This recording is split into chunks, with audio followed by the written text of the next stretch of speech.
Making food is one of the most present things to this day. Like for me, food is healing. My name is Nadia, and I'm a Brooklyn-based artist, filmmaker, and the host of Sahtain. I use art, food, and healing spaces to redefine what it means to nourish ourselves. As a Palestinian American living in diaspora, I connect to my roots through our cuisine. There are many others like me who grew up far from our ancestral lands. You could call us third culture kids. The scents, tastes, and unique memories made in the kitchen ground us and connect us to each other. Come with me on a journey of remembrance as we explore third culture kitchens and the plant allies that bring us home.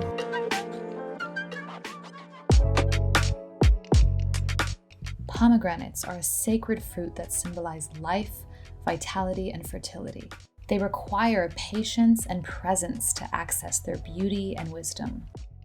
For artist and content creator Katra Awad, pomegranates are one way she anchors herself in the present moment. We used to have a pomegranate tree in the backyard, and my aunt, she would always grab them and she would make a juice. I have this very vivid memory of my aunt going in the backyard and gathering a bunch of pomegranates and then going into the kitchen and telling me, we're gonna sit down and we're gonna take all the pomegranate seeds. I remember thinking, oh no, oh, it's gonna take so long because I was a kid, but then really enjoying that moment with her. It's like a meditative experience. I was born in San Diego, here in California. Traveled a lot during my childhood years because my mom was a flight attendant. We kind of spend a lot of time in different places. We lived in Mexico, Tijuana for a little bit. We were always just kind of moving all over the place. My mom was born in Los Angeles. She is Mexican. And then my father was born in El Arish in Egypt, and they met in Rome. It's a very interesting story how they met. My mom was traveling frequently as a flight attendant. They met, and then shortly after that, they had me. He came to this country when he was 18. At the time, there was a war. It was really drastic. He felt that if he stayed, he would have to go to war. He fled from there. You said he was 18 when he had to flee Egypt? 18, yeah. Wow. And he told me he was terrified that he wouldn't be able to make the journey. His brother and him, they lived in Rome and they started a new life there. My grandfather, his father, was also Palestinian. Yeah. Gosh, wow. I haven't met any of my dad's family, like the rest of them. Like there's a whole part of my roots that I have not been able to actually connect with. I just a few years ago got into contact with most of his brothers and sisters through Facebook. It was really amazing, overwhelming, and just I was so excited that I got to actually video chat with them. Not having that connection with that side of my family has made me at times feel growing up in a weird way displaced too, because I'm half Mexican and half Egyptian, not really meeting anybody in school that had a similar ethnic background. Children say the most interesting things. You're not Mexican, you're not, what are you? Why is your hair like that? Why do you look like that? My mom would always tell me you are different and that's beautiful and you should be very proud of your culture. You should be proud of where you came from, your family, your ancestors. She would always reaffirm my background and to be proud of my family. That's just so beautiful that she really imparted that in you. I always felt this intrigue with Egypt because I didn't have that closeness with my father's side. I still felt this connection, and it's really, really strong. I have this very vivid memory of this. Her coming to my school, they were asking all the parents if they could come in and share something from their culture. Instead of sharing something from Mexico, she shared something from my father's side. She learned how to make Egyptian food, and she made Egyptian food for the entire class, shared her experience traveling there. I remember everyone saying, wow, Egypt. And I don't know why, but that's just like a really nice memory to have, because I really appreciate her for weaving that part of culture into my life and making me feel proud about it. I feel like social media is where I got to connect more with women that were from that region. My wonderful friend Gian, who's Kurdish and Mexican, she said, let's meet at this coffee shop. And I just felt so understood. I relate to that so much because I feel similarly, like as much as a whole social media can be, it's also the place where I have met and connected with like so many people who are like me. It was really through the online space that I started to find these people. My first time opening up a pomegranate, I remember just being so just like in awe of the way that it looks and feels and tastes. I remember reading about how pomegranate symbolizes like life, but I remember feeling that way. Fertility, because there's all these seeds and then it's just abundant. I remember having this moment of this connection with my aunt through that. It was just like, it's just a very loving memory that I have. I always feel that connection with like the pomegranate. It's not something that you can just open up and just take a bite out of.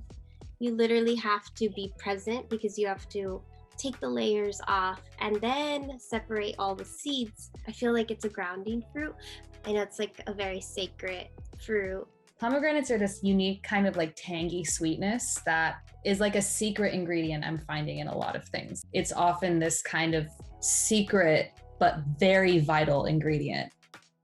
I think there's a lot of like third culture kids with these like mixed backgrounds like us who are learning now more in our adulthood about like these parts of ourselves and our roots. That's a really common experience, I think. But when you're in it, we feel very alone. There are so many like us, and that brings a lot of peace to know that.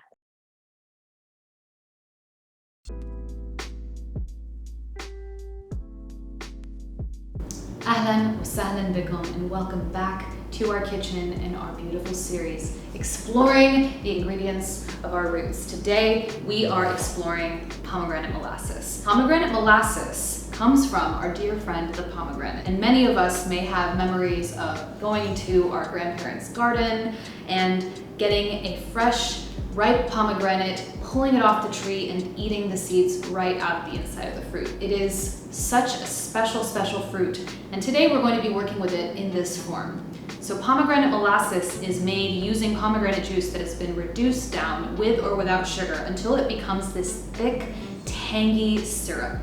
This syrup can be used in so many different applications, both sweet and savory. We use it in salads, we use it when we marinate meats. Today, I want to do something a little bit different and show you how we can use it in a farro dish or a fried farro dish. As we know, this adds a really nice tangy acidity to anything that we use it, and you don't need to use a lot. So we're going to use it with something very, very warm, which is farro and roasted vegetables. You know that you can make fried rice using leftover rice that you got from takeout or that you made the night before. You can do the same with farro. Farro is simply another grain that we can use in this same way, and mixed with the ingestion of other grains, it can be really agreeable with our bodies as well. It has lots of fiber, lots of protein, and it's very, very filling. So this is farro that I have pre-made. It's leftover, so it's a little bit cold. And you want to do this with leftover cold farro rather than making fresh farro and then frying it up. You can do that, but typically the texture will be a little bit better if you've made it before and just have it ready. So that makes it really, really easy for us. So I have my pre-made farro here. I also have pre-roasted vegetables. I got a bunch of beautiful different colored carrots, which I just sliced up and roasted in an oven at 400 degrees with a little bit of salt and olive oil, turning them once until they become beautiful and caramely and just absolutely delightful. Fully cooked, we don't need to actually cook these anymore. I also roasted some pieces of yellow pepper. You can use any kind of pepper you want. You could use a spicy pepper if you like, but I just used a nice couple of yellow bell peppers. But use whatever vegetables you have. This is something that I really like to do during the week. I often will have a bunch of pre-roasted vegetables and then chop them up small with some rice or farro and fry it up like fried rice. It's easy, it's delicious, and you will thank yourself for having done that preparation ahead of time. So use any roasted vegetables that you had. I used ones that have these similar really warm colors, and they'll go together really nicely with the pomegranate molasses. If you wanted to do this totally off the stove, you could also mix all of these ingredients together and make it like a salad. Today, however, I would like to show you how we make fried farro. So, just a few things that we're gonna chop up in preparation, and then everything's gonna happen on the stove very quickly. You could just cook your peppers like this. I am going to chop them into small pieces though, so that when we put them in the skillet, they can get just a little bit crispy on all sides. So with this, we're going to use a few cloves of garlic. I've got 3 cloves of garlic here. We have a pretty good amount of farro here. This is enough for maybe 3 people to have a really hearty meal. And I'm just going to chop this garlic into small pieces so that I can mush it in my pestle and mortar. You don't have to cut it up that small, it just makes it a little bit of an easier job when you are mushing it. In my pestle and mortar, we're going to add both the spices and our garlic together and then cook them together before adding the rest of the ingredients. Some black pepper, I'm gonna add about a teaspoon, a few little pods of black pepper. You can add more or less depending on how spicy or hot you would like something to be. Cumin. Now, if you have roasted your vegetables with spices, you might not need to add more spices here. I roasted them very simply with just salt and olive oil, so I'm going to be adding a good amount of cumin, maybe a very heaping teaspoon of cumin. You might have these spices pre-ground. If you have that, great, no worries. I'm going to be grinding mine up. So let's do that first thing.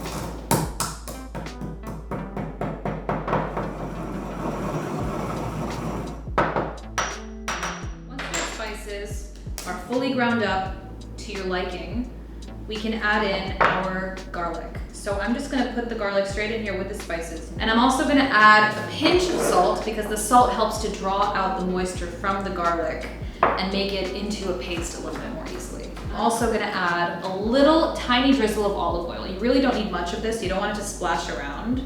The salt is really useful for breaking down the garlic.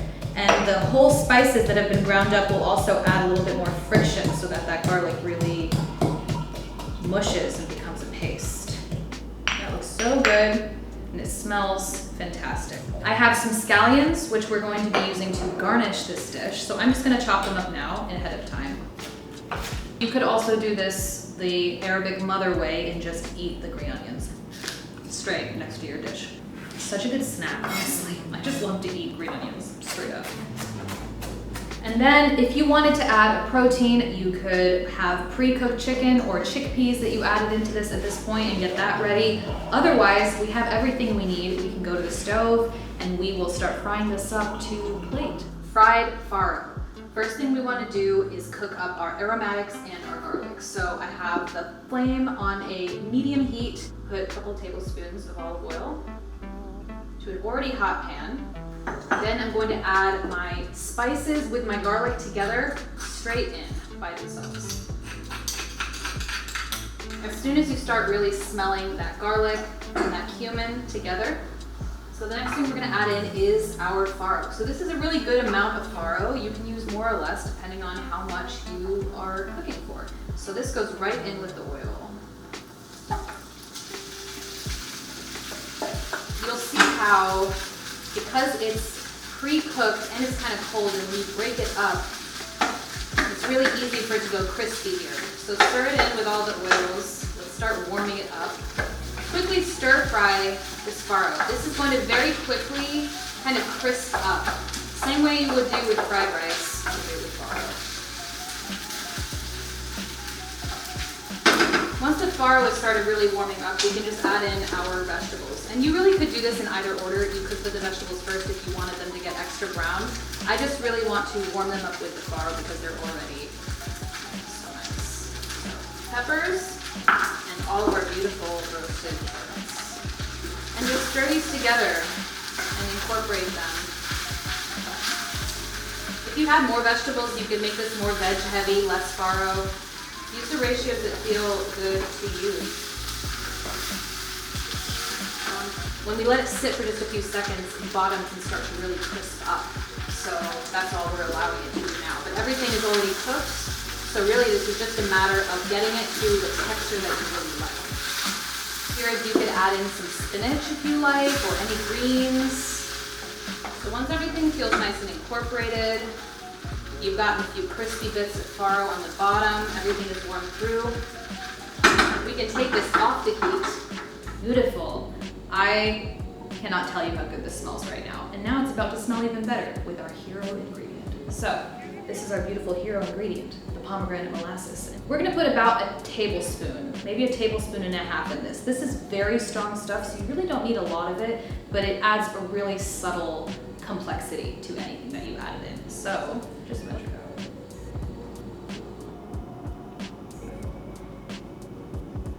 And you could also put this straight on roasted vegetables. Like if you roasted some carrots or really any root vegetable, especially, that would be really delicious with pomegranate molasses just drizzled on top. So that is all mixed. That smells incredible. And then the final thing is our garnish, which is green onions. You can also just eat these straight up raw on the side, but I just love to add that nice bit of green on the top. And the last thing I like to do, which you don't have to do, but for a little extra citrus, just a little squeeze of lemon. Always a little squeeze of lemon. And you could also let this cool down and eat at room temperature if you like, but let's just try it hot.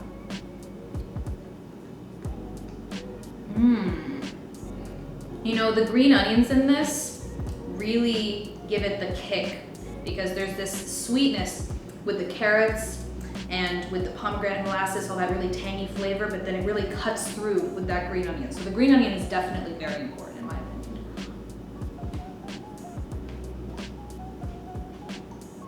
Yeah. That is my fried farro with roasted vegetables and pomegranate molasses. This could be an entire meal. You could add more protein to it, or it could be a beautiful side dish for a lunch or a dinner with friends.